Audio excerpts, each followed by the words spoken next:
جماعتوں سے درخواست کرتے ہیں کہ وہ ہمارا ساتھ دیں اور تحریک چلائیں تاکہ پاکستان میں حقیقی جمہوریت ہے۔ یہ عمران خان کی جانب سے بات کی گئی ہے۔ افغانستان سے متعلق بھی عمران خان نے بات کی ہے، اور میرے خیال میں اب یہ عمران خان کا ٹویٹر اکاؤنٹ جو کئی ہفتوں سے بند کروایا گیا ہے، اس کے اوپر تفصیلات اب آ جائیں گی، جو کہ سلمان صفدر صاحب جیسے لوگ بھی اس ملاقات میں موجود تھے۔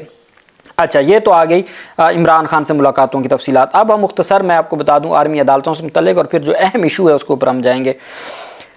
سپریم کورٹ کا 7 رکنی بینچ ہے سماعت کے آغاز پر جمال مندوخیل نے کہا 20 منٹ تک اپنے دلائل مکمل کریں۔ وکیل وزارت دفاع نے کہا میں کوشش کروں گا۔ ایڈیشنل اٹارنی جنرل نے کہا اگر وزارت دفاع کے وکیل کے دلائل آج مکمل ہوئے تو اٹارنی جنرل کل دلائل دیں گے۔ جسٹس محمد علی مظہر نے کہا کہ ایکٹ میں کچھ بنیادی حقوق دیے گئے ہیں، رینجرز اور ایف سی اہلکار نوکری سے نکالے جانے کے خلاف سروس ٹرائبونل سے رجوع کر سکتے ہیں۔ جسٹس جمال مندوخیل نے ریمارک دیا کہ کیا پولیس میں آئی جی اپیل سنتا ہے یا ایس پی کیس چلاتا ہے؟ بھارت میں بھی آزادانہ فورم دستیاب ہے، ایف آئی آر کے بغیر نہ گرفتاری ہو سکتی ہے، نہ ہی مجسٹریٹ کے آرڈر کے بغیر کسی کو حراست میں رکھا جا سکتا ہے۔ جسٹس محمد علی مظہر نے کہا کہ 9 مئی واقعات کے ملزمان پر آفیشیل سیکریٹ ایکٹ کے تحت مقدمات درج ہوئے، فوج نے براہ راست کوئی ایف آئی آر درج نہیں کروائی۔ دہشت گردی عدالتوں کے ذریعے سویلین کی حوالگی فوج کو دی گئی، حراست میں دینا درست تھا یا نہیں یہ الگ بحث ہے۔ جسٹس جمال نے کہا کہ اس کیس کے مستقبل کے لیے بہت گہرے اثرات مرتب ہوں گے۔ ایف پی علی کیس پر آج بھی اتنی دہائیوں بعد بحث ہو رہی ہے۔ سپریم کورٹ نے فوجی عدالتوں میں سویلینز کے ٹرائل کے فیصلے کے خلاف اپیلوں پر سماعت ملتوی کر دی کل تک۔ وزارت دفاع کے وکیل خواجہ حارث کا کل بھی اپنے دلائل جاری رکھیں گے۔ عدالت نے خواجہ حارث کو کل صرف 30 منٹ کا کہا ہے کہ اپنے دلائل مکمل کریں۔ جسٹس امین الدین خان نے کہا کہ خواجہ حارث کے بعد کل ہی اٹارنی جنرل کو سنیں گے۔ خواجہ حارث نے کہا کہ ججز کے سوالات زیادہ ہوتے ہیں تو آج ہی مکمل کر لیتا۔ مسرت ہلالی نے کہا کہ کل کی ذمہ داری مجھ پہ ڈال دیں، میں کسی کو سوال نہیں کرنے دوں گی۔ جسٹس جمال مندوخیل نے کہا میں یقین دلاتا ہوں میں کل سوال نہیں پوچھوں گا۔ جسٹس حسن اظہر رضوی نے کہا کہ آپ نے فیصل صدیقی کو ایف بی علی کا نام لینے سے روکا تھا، اب ہر روز آپ ایف بی علی کا نام خود لیتے ہیں۔ خیر، کل 30 منٹ کا کہا ہے کہ آپ 30 منٹ میں اپنے دلائل مکمل کریں۔ کل ہی اٹارنی جنرل آف پاکستان کو سنا جائے گا، اور اب سپریم کورٹ آف پاکستان اس معاملے کو ڈیسائیڈ کرنے جا رہی ہے۔ چونکہ بہت لمبا ہو گیا اور بہت ساری جو چیزیں ہیں وہ اس میں آئی ہیں، تو اب عدالت کی جانب سے کہا گیا ہے کہ ہم اس معاملے کو کل ڈیسائیڈ کرنے جا رہے ہیں۔ اب پہلے میں آپ کو بتا دوں کراچی بار ایسوسی ایشن اور سندھ ہائی کورٹ بار ایسوسی ایشن تمام یہ ان کی طرف سے پریس ریلیز جاری کی گئی ہے۔ تمام معزز ممبران کراچی بار ایسوسی ایشن اور وکلا برادری کو انفارم کیا جاتا ہے آل پاکستان وکلا کنونشن مورخہ 12 اپریل 2025 کو کراچی بار ایسوسی ایشن کے زیر اہتمام منعقد ہوا، جس میں ملک بھر کی قانونی برادری نے شرکت کی۔ کنونشن میں اہم قانونی امور پر غور کیا گیا، جس میں دریائے سندھ کی 6 نہریں کی غیر قانونی تعمیر، کارپوریٹ فارمنگ 26ویں یعنی ترمیم اور پیکا ایکٹ 2025 کی ترمیم شامل ہیں۔ تمام شرکا نے متفقہ طور پر حکومت پاکستان کو 16 اپریل یعنی کل تک کی مہلت دی ہے کہ وہ دریائے سندھ پر 6 کینالز کی تعمیر کے فیصلوں کو فی الفور واپس لیں اور دیگر مطالبات 26ویں ترمیم اور پیکا ایکٹ فوری منظور کریں۔ بصورت دیگر آئندہ کا لائحہ عمل مرتب کرے گی، اور اس پر کراچی بار ایسوسی ایشن اور سندھ ہائی کورٹ اور وہاں کے وکلا نے پنجاب سندھ بارڈر بند کرنے کا بھی کہا تھا۔ اچھا آگے سنیں، اس سلسلہ میں تمام ممبران کراچی سے گزارش ہے کہ وہ اپنے قوائف کراچی بار ایسوسی ایشن کے دفتر میں جمع کروانا شروع کر دیں تاکہ کراچی بار ایسوسی ایشن بروز بدھ 16 اپریل تک آئندہ کے لائحہ عمل کے لیے مربوط حکمت عملی ترتیب دے گی کہ جو دھرنا دینے جا رہے ہیں اس کے لیے انہوں نے وکلا کے نام قوائف لکھنا شروع کر دی ہیں تاکہ وہاں انتظامات کیے جا سکیں، اور یہ جو دھرنا ہے یہ 26ویں یعنی ترمیم کے خلاف ہوگا، پیکا قانون کے خلاف ہوگا اور 6 نہروں کے خلاف ہوگا جو آل پاکستان وکلا کی جانب سے کیا جائے گا، اور اس میں قوائف جمع ہو چکے ہیں۔ کل وکلا کی جانب سے باقاعدہ طور پر اناؤنس کیا جائے گا کہ وہ کہاں دھرنا دینے جا رہے ہیں، اور ان کا مطالبات انہوں نے بتا دیے ہیں اور وہ اس معاملے کو منطقی انجام تک پہنچانے جا رہے ہیں۔ یہ ایک بڑا فیصلہ سامنے آیا ہے۔ عامر نواز وڑائت صدر کراچی بار ایسوسی ایشن اور غلام رحمان کورائی ان کی جانب سے یہ جاری کیا گیا۔ وہیں پہ بیرسٹر احسن، اس کے علاوہ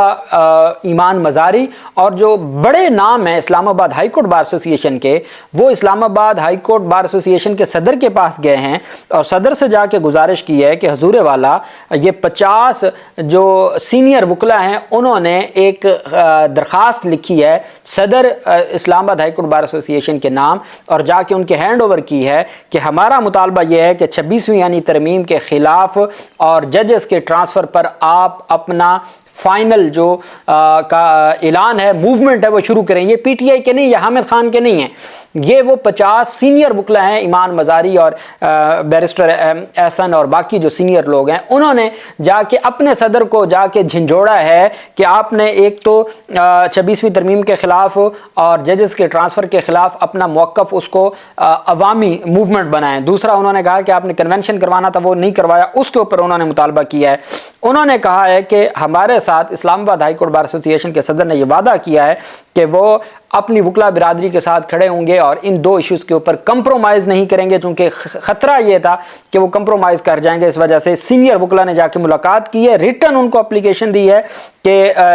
definitive stance against 26 amendment and the illegal transfer of the honourable ججز from various high court of the country to the Islamabad high court. The delegation also highlighted various human rights violation being committed by the executive and the office of the president Islamabad high court will to hold a meaningful dialogue allowing various divergent viewpoints to be presented, enabling members of the legal community to unite and dispel the impression of being partition کہ یہ جو کہا جا رہا ہے کہ وکلا میں تقسیم آ گئی، اس کو ختم کریں اور اپنی ذمہ داری نبھائیں۔ یہ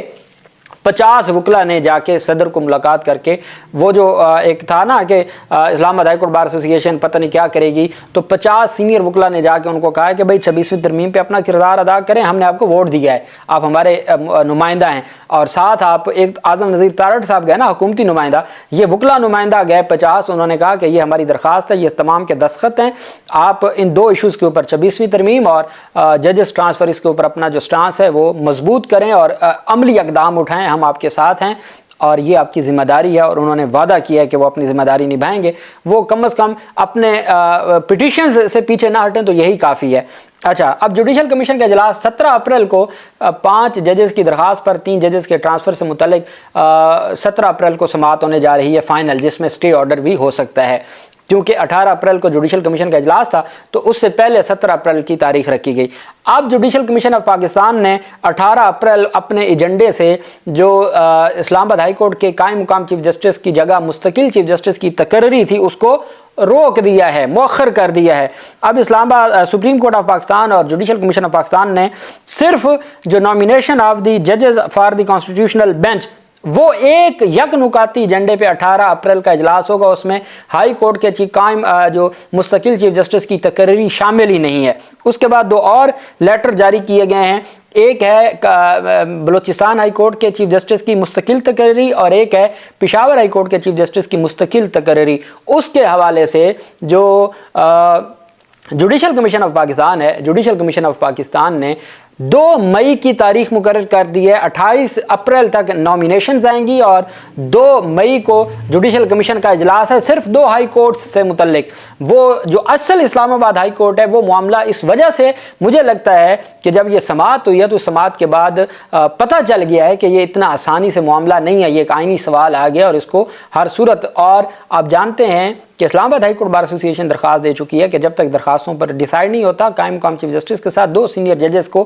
پابند کیا جائے، قائم مقام چیف جسٹس کو، کہ ہر انتظامی فیصلہ ان کی مشاورت سے کریں، وہ بھی اہمیت اختیار کر گئی وہ جو پٹیشن تھی۔ تو اسلام آباد ہائی کورٹ کے چیف جسٹس کی تعیناتی کا معاملہ مؤخر ہو گیا ہے، وہ 2 مئی کو بھی نہیں ہے۔